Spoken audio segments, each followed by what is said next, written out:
নামাজ পড়ার জন্য নাওয়াইতুয়ান বলে নিয়ত করার কোন নিয়ম ইসলামে আছে কিনা? নামাজে নিয়ত করতে হবে, সকল নেকামলে নিয়ত থাকতে হবে। হাদিসে আসছে ইন্নামাল আমালু, সকল কাজ, সকল ভালো কাজ। এটা নির্ভর করে কিসের উপরে? তো নিয়ত যদি না থাকে তো ভালো কাজ আল্লাহর কাছে গ্রহণযোগ্য বা কাউন্টেড বা নির্ভরযোগ্য হবে না। আল্লাহর কাছে ওইটা গ্রহণযোগ্য হবে, গণ্য হবে ভালো কাজ হিসাবে তখন যদি আপনার নিয়তটা ভালো থাকে। একজন একটা ভালো কাজ করছে, তার নিয়ত হলো মানুষের কাছে ভালো সাজা, মানুষের কাছে বাহবা নেওয়া, মসজিদের টাকা দিছে, সবাই যেন জানে সে টাকা দিছে, তার জন্য অবস্থান হয়, সেজন্য কমিটিতে ঢুকতে পারে, বা মানুষ যেন তার বাহবা দেয়, সবার নাম যেন ইমাম সাহেব সবার সামনে যেন তার নাম ঘোষণা দেয়। তো এই সমস্ত উদ্দেশ্য যদি দেয় তাহলে সে আমলটা আল্লাহর কাছে সওয়াব এর কারণ হবে না, এর মাধ্যমে সে সওয়াব পাবে না।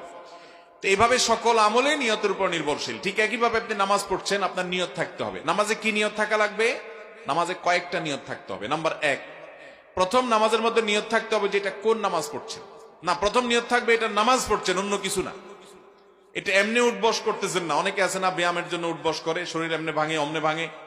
এটা আপনার ব্যায়াম না, এটা আপনার নামাজ, আল্লাহর নির্দেশ পালন। এটা হবে প্রথম উদ্দেশ্য। মাথায় এটা থাকবে যে আমি আল্লাহর নির্দেশ, অর্ডার পালন করতেছি, নামাজ ইবাদত করতেছি।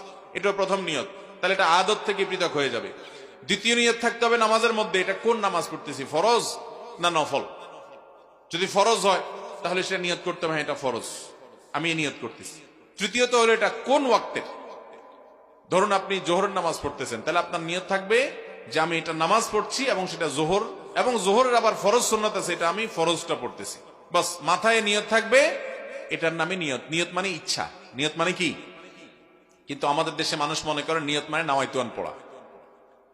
নিয়ত মানে নাওয়াইতুয়ান পড়া মনে করি না আমরা। নিয়ত শব্দের অর্থ হলো ইচ্ছা করা।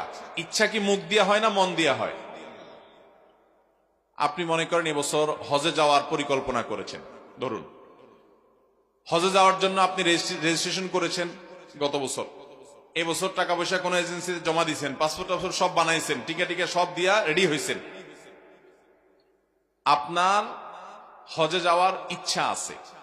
আপনি কাউকে বললেন, ভাই এবছর হজে যাওয়ার নিয়ত করছি। এরকম বলি না আমরা অনেক সময়?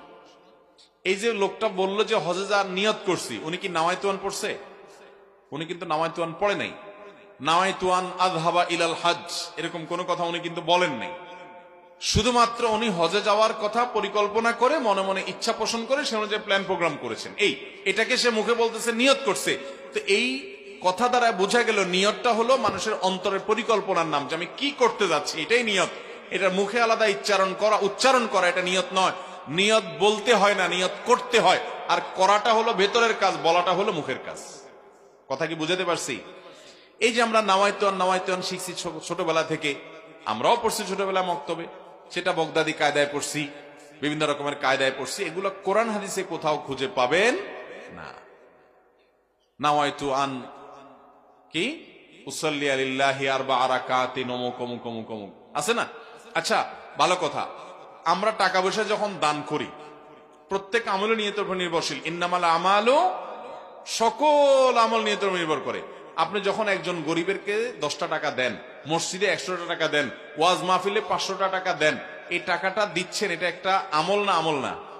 এটা তো একটা আমল, এটা তো ভালো কাজ না? দান করা একটা ভালো কাজ না? আচ্ছা, এই ভালো কাজটা করার সময় সব ভালো কাজে নিয়ত থাকা লাগবে। তাহলে এই সময় নিয়ত থাকা লাগবে কি লাগবে না? ভালো কাজে নিয়ত থাকা লাগবে না? ইন্নামাল আমালু বিন্নিয়াত, সকল আমল নিয়তের উপর নির্ভরশীল। তাহলে দান করা একটা আমল, এটাতেও নিয়ত লাগবে, না নিয়ত এটা সব পাওয়া যাবে না। তো দান করার সময় কিভাবে নিয়ত করেন আপনারা? হ্যাঁ বলেন ভাই, রামগঞ্জের মানুষ দান করার সময় কেমনি নিয়ত করেন? নাওয়াইতুয়ান পড়েন? ফকির 10টা টাকা চাইছে, টাকাটা বাইর করে বলতেছেন দাঁড়াও আগে নাওয়াইতুয়ান পড়েনি। এরকম করে কেউ? আপনার করছেন জীবনে এটা? তাহলে তো জীবনে কোনো দানই কবুল হয়নি, কারণ নিয়ত নেই। তো কি বলেন? অন্তরে আছে যে আমি এই টাকাটা দিচ্ছি কিসের জন্য? আল্লাহকে খুশি করার জন্য, আল্লাহর কাছে সওয়াব পাওয়ার জন্য। তাহলে নিয়ত আছে না নাই? তো দান করার সময় যদি আপনি নাওয়াইতুয়ান না পড়লেও নিয়ত হয়। ওযু করার সময় নাওয়াইতুয়ান পড়েন? ওযুটা ইবাদত না? ওযু করতে গিয়ে কি হাত ধোয়ার আগে দিয়া নাওয়াইতুয়ান পড়েন বসে বসে? গোসল করার আগে নাওয়াইতুয়ান পড়েন? এরকম শত ইবাদত, কোরআন শরীফ যখন তেলাওয়াত করেন, কোরআন কারীম তেলাওয়াত করার আগে দিকে নাওয়াইতুয়ান পড়ি আমরা, তাহলে বোঝা গেল এই নাওয়াইতুয়ান পড়া এটা আসলে নিয়ত করা নয়। কোরআনে কারিমে, হাদিসে, সালাফে সালিহিনের আমলে নামাজের আগে নাওয়াইতুয়ান পড়ার কোনো কথা কোনো জাল হাদিসেও বর্ণিত হয়নি। সহিহ হাদিস তো পরের কথা, কোরআন হাদিসে কোথাও নাই। এগুলো চলে আসছে আমাদের সমাজে আগাছার মতো। অতএব আপনি কোন নামাজ পড়ছেন, ফরজ না নফল, কোন ওয়াক্তের, বাস এটা আপনার মাথায় আছে। কেউ জিজ্ঞাসা করলে যদি বলে যে কি নামাজ পড়তেছেন, আপনি পটাপট করে সাথে সাথে উত্তর দিতে পারবেন। নিয়তটা আপনার হাজির আছে, মুস্তাহাজার আছে, বাস এটাই নিয়ত হয়ে গেছে। আলাদা মুখে নাওয়াইতুয়ান বলার দরকার। এক সময় আমরা দেখেছি যে অনেক যুবক পোলাপানরে নামাজের জন্য ডাকলে বলতো, হুজুর এখনো নাওয়াইতুয়ান মুখস্থ হয়নি। আলহামদুলিল্লাহ এখন সময় বদলে গেছে, মানুষ সঠিকটা জানতে শিখেছে যে নাওয়াইতুয়ান মুখে বলা এটা নামাজের জন্য কোনো জরুরি